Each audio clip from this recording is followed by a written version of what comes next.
ranking every Call of Duty Zombies Easter egg from easiest to hardest. Yes, this list is entirely subjective, and I'll try to explain my reasoning as we go along. The first Easter egg in Zombies history also happens to be the easiest. If you wake up one morning and decide that you want to complete the Ascension Easter egg on a given day, I promise you the only thing that you might have difficulty with is finding the 4 people that you need to complete it. Once the game starts, you pretty much just throw a Gersh device, press some buttons, do a little dance on the lunar pads, and absolutely just shoot the shit out of this one part of the map. The Ascension Easter egg is honestly so easy that if you told me that you failed it, I would honestly probably assume that you've never played a video game before in your life. Next up on the list is Forsaken. I didn't realize when I made this list that the easiest 2 Easter eggs happen to be the first Easter egg and the most recent Easter egg, but I guess that is the case. Forsaken is easy. You just progress through the map, you open the entire map, and you're pretty much halfway done. You press a couple buttons, you build a single device,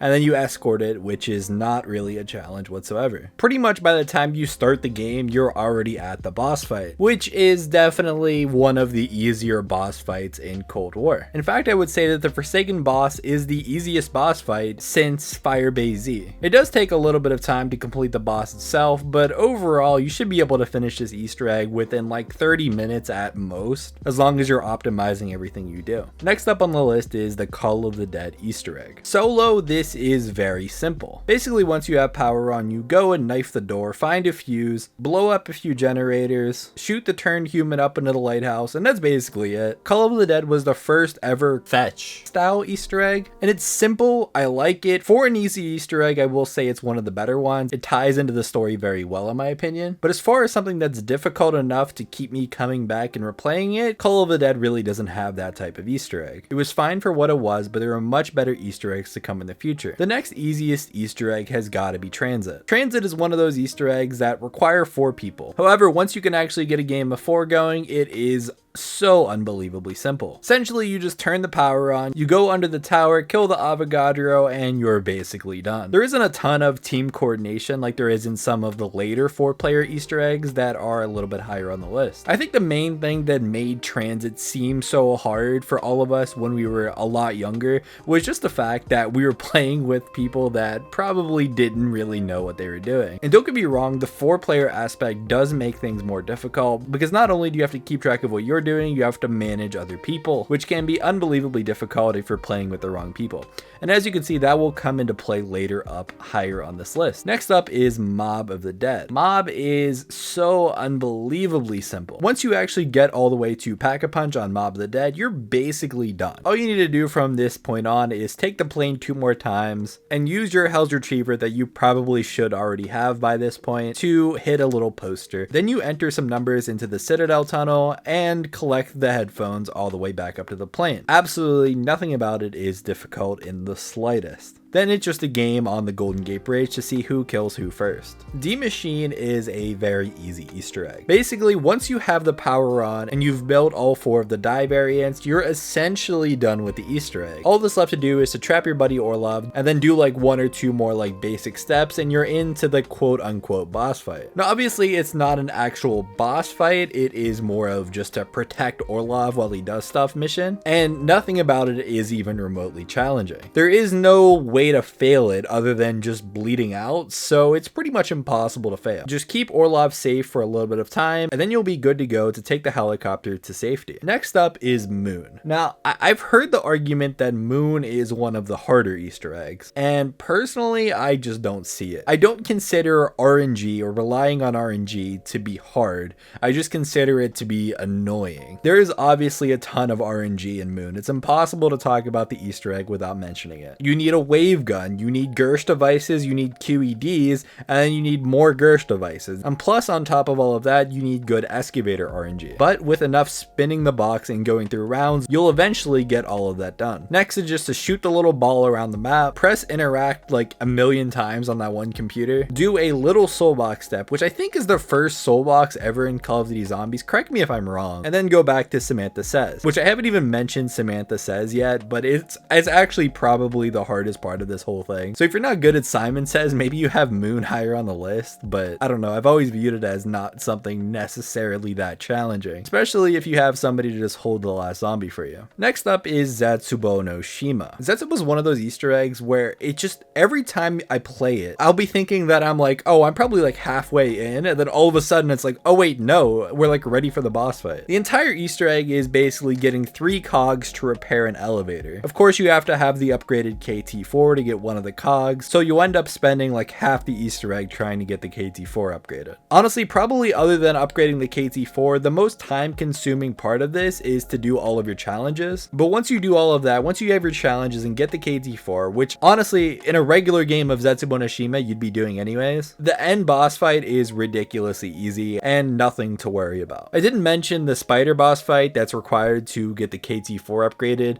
but even that is very, very easy if you've done it literally once in your life. Next up on the list is Firebase Z. Now the only reason I have Firebase Z not at the very bottom of this list is the Mimic step. And before anyone comments, oh, the Mimic step isn't that hard, all you gotta do is go to the 3 areas and get the Mimic, you've never had it glitch on repeat where the Mimics just stop spawning. I've had that happen to me probably like 10 times while playing Firebase Z. Like it's unbelievably annoying. If you mess it up once, or if you capture a Mimic on a reactor round, it can completely glitch it out and your game will be ruined for the rest of the game. Anyways, the rest of Firebase Z is relatively easy, I'm not gonna lie. There is that one step where you have to find the ether container that's not contaminated. Like all of them but one are fake, and that one's always fun. I always really like that step. And the very last step before the boss fight, aligning the satellite, can be very, very, very annoying if you're trying to do it on PC, because the inputs are not what you think they are. Like it's pretty much impossible to accurately move around the computer screen, and on top of that, sometimes all the symbols don't load. If anyone else experiences the same issue on PC, you know what I'm talking about. If you play on console, you probably have no idea, but it can make things difficult when it comes to finishing this Easter egg. Obviously, the final boss fight is a complete joke. It's probably the single easiest boss fight that we've ever had in Call of Duty Zombies, and was a really questionable way to end the map in my opinion. Next up, we have Mauer der Toten, the last of the Cold War round-based maps. I love the Mauer der Toten Easter egg. I think it's a lot of fun, but is it difficult? Not really. You pretty much just build the wonder weapon, get the headgear for Klaus, have him stop the train, and smash the reactor 2 times, and then you're in the boss fight. The boss fight, however, is probably one of the more difficult boss fights that we've had on a round-based map. It's probably top like 5 most difficult boss fights that we've ever had. I really enjoy playing through this map each and every time that I do, but again, it's just not that hard at the end of the day. Next up is Dead of the Night. Dead of the Night always gets looked at as being too complicated, or that there's just too much that you need to be able to know to do the Easter egg on this map. Promise you it's not that bad. Assuming that you already have Pack-a-Punch open and you have the free wonder weapon that they give you, the rest of it is relatively easy. Once you've upgraded the wonder weapon 2 times, you simply have to do 3 quests. One is the puzzle on the ceiling that honestly is a lot of fun. Once you know the cheat code of how to get it right pretty much every single time, it's a lot of fun and it's not too bad. Obviously, right after that though is the dreaded scratch mark step. For this, you have to go around the map, find 3 symbols, and count the amount of scratch marks that are in the area around the symbol. Then you input the 3 symbols in numerical order. Okay, I understand why people hate it, but I absolutely love doing this step. I find little puzzles like this to be really fun. It's a little bit difficult, but in a fun sort of way. Anyways, once you have that done, the rest of it is really easy. Like there's not really too much else to this Easter egg. There is the 2 other quests, but they're both pretty straightforward and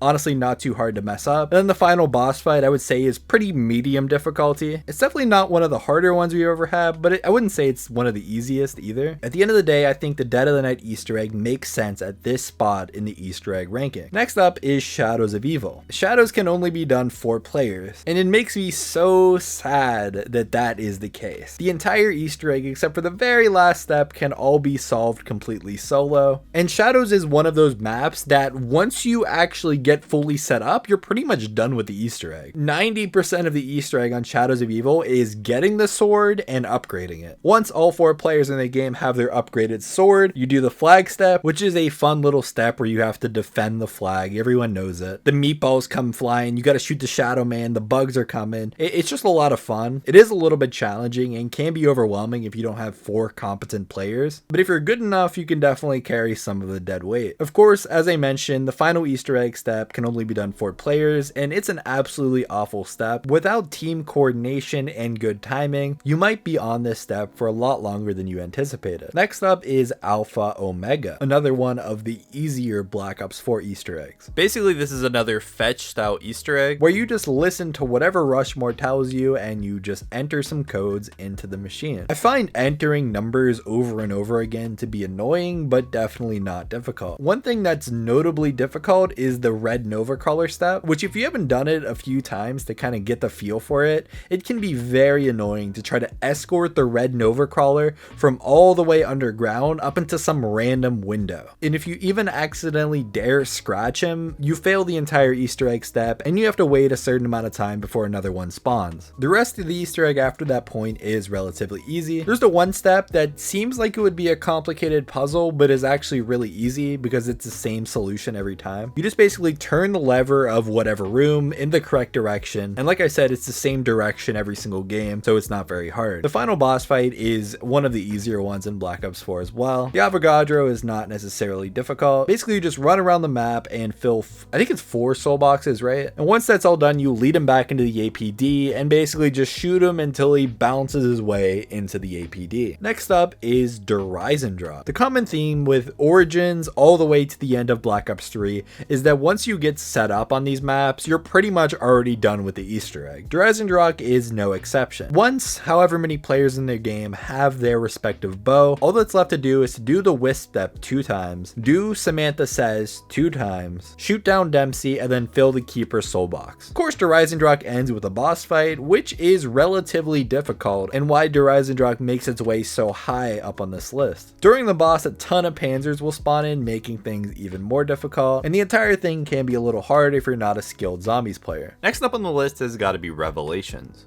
Revelations isn't too bad once you know what you're looking for. Once you know where the little rock is when you have to take the Keeper there to do the ritual, it's unbelievably easy. You could literally AFK and still get the Keeper step done. And then you throw the little Arnies through the holes and kill a few Margwas, which is exceptionally easy if you have a Thunder Gun. Then you go around the map looking for random rocks, which can be hard to see, but I don't think that means it's necessarily difficult. If you just take a little bit of time out of your day, you'll find them eventually. Then it's pretty much time for the first boss fight, which is probably the more difficult of the two. And then comes a very annoying, but again, I wouldn't say exactly hard step, where you go around the map searching for 4 eggs, and then you gotta match them with the 4 runes, which again can take some time if you don't know all the locations by heart, but eventually I promise you will get it. And then for the final boss fight, which is a complete joke and honestly a little bit of a disappointment considering it's the end of Black Ops 3. The final boss fight is relatively easy and you should be able to get it done in no time. Overall, Revelations comes in towards the middle of this list because yes, there's a lot of steps that you definitely need to look up a guide before going into it, but at the same time, once you actually have done them a couple times, you're not going to struggle with any of these steps. I decided to include Outbreak on this list. I'm obviously talking about the main Easter egg that results in the Legion boss fight. The Outbreak Easter egg, I would say, is time consuming. You have to travel around the map, so you're going to need some vehicles, hit some radios, find some monkeys, do a little dance, till eventually where you make your way to the underground area where you have to find 3 keys. Finding the 3 keys is similar to Easter egg steps on a normal round-based map. But once you finally have all of that, comes one of the more difficult boss fights in Zombies history, if not the very hardest. It's definitely not new player friendly, and you're probably going to want to practice some before you actually jump into this. And honestly, I 100% doubt that you'll be able to complete it first try solo. Next up is another map that I was debating on whether or not I even wanted to put it on the list. It's Classified. Now, is getting to round 150 with all the tools you have on Black Ops 4 necessarily a difficult thing? No, but I think most of the player base doesn't want to sit through like 8 to 10 hours of just grinding, especially considering that the high round strategy is to literally sit in a corner with a riot shield and just mowing down zombies. So the Classified Easter egg is difficult in a different different sense. It requires a different type of skill to get to round 150 on a map like Classified than it does to beat an entire Easter egg on a different map. Nonetheless, locking the Easter egg at round 150 definitely kept most of the player base from actually accomplishing it, meaning that I had to include it towards the top of this list. So this next one is 100% going to be controversial. It's Die Rise. Now I know what you're thinking.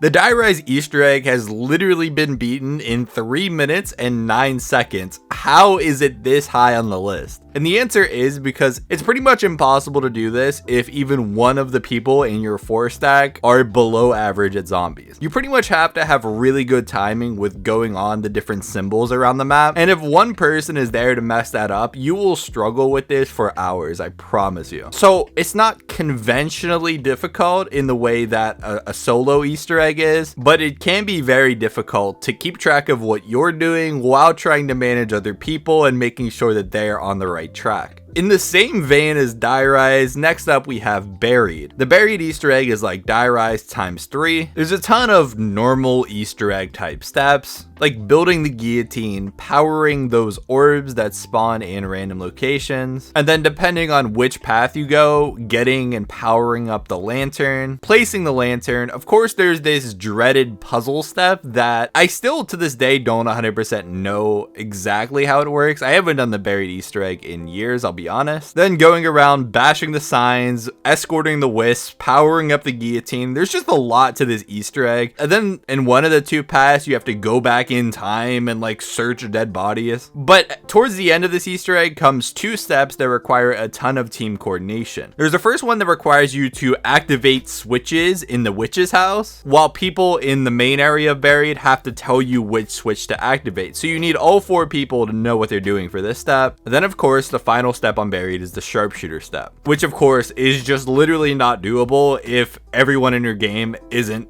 like slightly aware. It can be a literal nightmare to try to make sure that all 4 people know where all their targets are. And then if one person misses but doesn't realize they missed, everyone in the game is like then questioning their own sanity to make sure that they weren't the one that missed. It truly can be a nightmare, and you can spend probably up to an hour on this one step. I didn't realize that I had all these Black Ops 2 Easter eggs in order, but next up is Origins. And like I said earlier, from Origins to the end of Black Ops 3 are these Easter eggs where once you are fully set up on the map, you're pretty much done. Of course, if you have all 4 of the upgraded elemental staffs, you're basically done with this egg. The problem is actually getting those staffs to begin with can be, very time consuming. It helps if you're playing with 4 players that can all work on their own individual staff, but if you're trying to do this solo, it can be a lot. Once you have the staff, the G strikes, and the Maxis drone, then you can actually begin the rest of the quest, which isn't too bad. Spawn in a bunch of panzers, go into zombie blood to shoot down the plane, get the Maxis drone back, and then go underground to melee a bunch of zombies. Then the only step from that point on is to go into the crazy place and get, 100 kills I think, and then the Easter egg is over. Again, the egg itself isn't too bad, but it is very front loaded, so it will take a lot of setup, which can be difficult for a lot of people. Next up is Shangri-La. From matching up different symbols on tiles, to going down the water slide in coordination with each other, to using the different zombie types that are on this map, Shangri-La has a lot of things that make this map difficult. There's a ton of different times during this Easter egg where one person can mess something up and can lead to some frustrating moments. Shangri-La was truly the first complicated Easter egg in Zombies history and showed that Treyarch could go in this direction of making things more difficult for the player, and the player base wouldn't just fall apart. The 5th hardest Easter egg of all time is Voyage of Despair. Now, I've said before that Voyage of Despair is a lot easier than people make it out to be. People always tend to lump it in as, oh, Voyage of Despair and Blood of the Dead are the 2 hardest Easter eggs ever. I personally don't see this as being the case. The first of the quote-unquote harder steps is the clock step, which is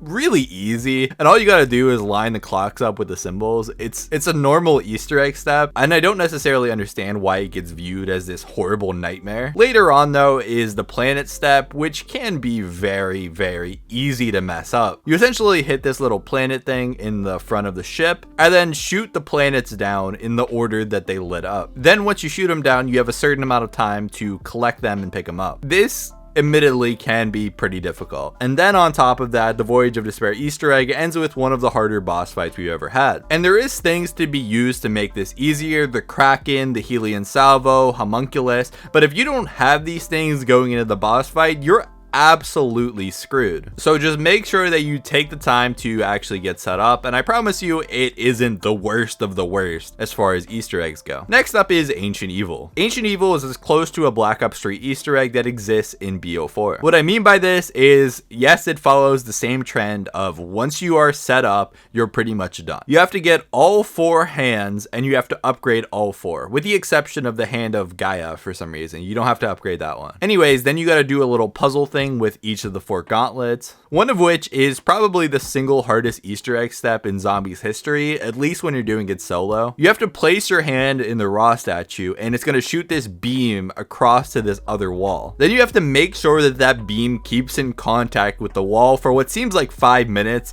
and like 8 million skeletons come in and try to block it, so it just gets unbelievably hard. After you finish all of your different hand puzzles, you're pretty much ready for the boss fight, which is another one of the harder ones in Zombies history. I would say Ancient Evil and Voyage are very similar in difficulty, but I do think that Ancient Evil just slightly edges it out. The third hardest Easter egg in Zombies history is Garad Krovi. This is a nightmare to do solo without Gobblegums. The first step is to essentially get the 6 trophies, one of which can only be unlocked once you have the Gauntlet of Siegfried, so you'll actually spend the majority of your time getting your specialist. Once you have the 6 trophies though, there is a single challenge that you have to do for each one, which range in difficulty a lot, but 2 or 3 of them are very hard to do without Undead Man walking. Unless you've done this probably like 10 to 15 times and you really got the feel for it, escorting the Mangler and the Valkyrie drone can be a literal nightmare. And then there is the nuke step, which still makes my hands sweat to this day. I'm always afraid that I accidentally got the wrong order on the nukes. Once you've actually completed all 6 of your challenges, you're ready for the boss fight, which in reality is 2 separate boss fights, one versus a dragon and the other versus Nikolai. And the entire place is burning in flames, so you're gonna need a shield for this one. All in all, Garad Krovi is easily the hardest Easter egg up until the point when it came out, and there's only 2 more that would ever be more difficult. The second hardest Easter egg of all time is 9. And maybe it's a personal vendetta I have versus the 9 Easter egg, but to me it is one of the hardest. The main Easter egg on this map basically focuses around the 4 different god temples. It would take me all day to go through each individual step on this map, but some notable hard ones are the raw puzzle one, where it spawns in 4 symbols that correlate to 4 different zombie types, and you have to kill them in the correct order. The only problem is it's so unbelievably easy to accidentally go out of order and just completely restart the step. Another notably difficult one is when you have to line the Serpent's Kiss up to hit 3 straight symbols through the wall, which unless you know the exact angle that you're supposed to shoot it at, you will spend all day doing this. Anyways, the one saving grace as far as difficulty goes on the map 9 is the boss fight. It isn't too bad. It's 2 giant elephants, but you literally have all the room in the world to run around, and it's pretty much impossible to mess up. The hardest Easter egg of all time, which most people would agree, is the Blood of the Dead Easter egg. The first thing I think of when I think of the Blood of the Dead Easter egg is the power challenge, where you basically do a little Simon Says down in the lower power generator room, and after that 3 symbols light up that you have to match and translate to these other symbols, and then zap the ghost as he's about to walk to the corresponding symbol. This is the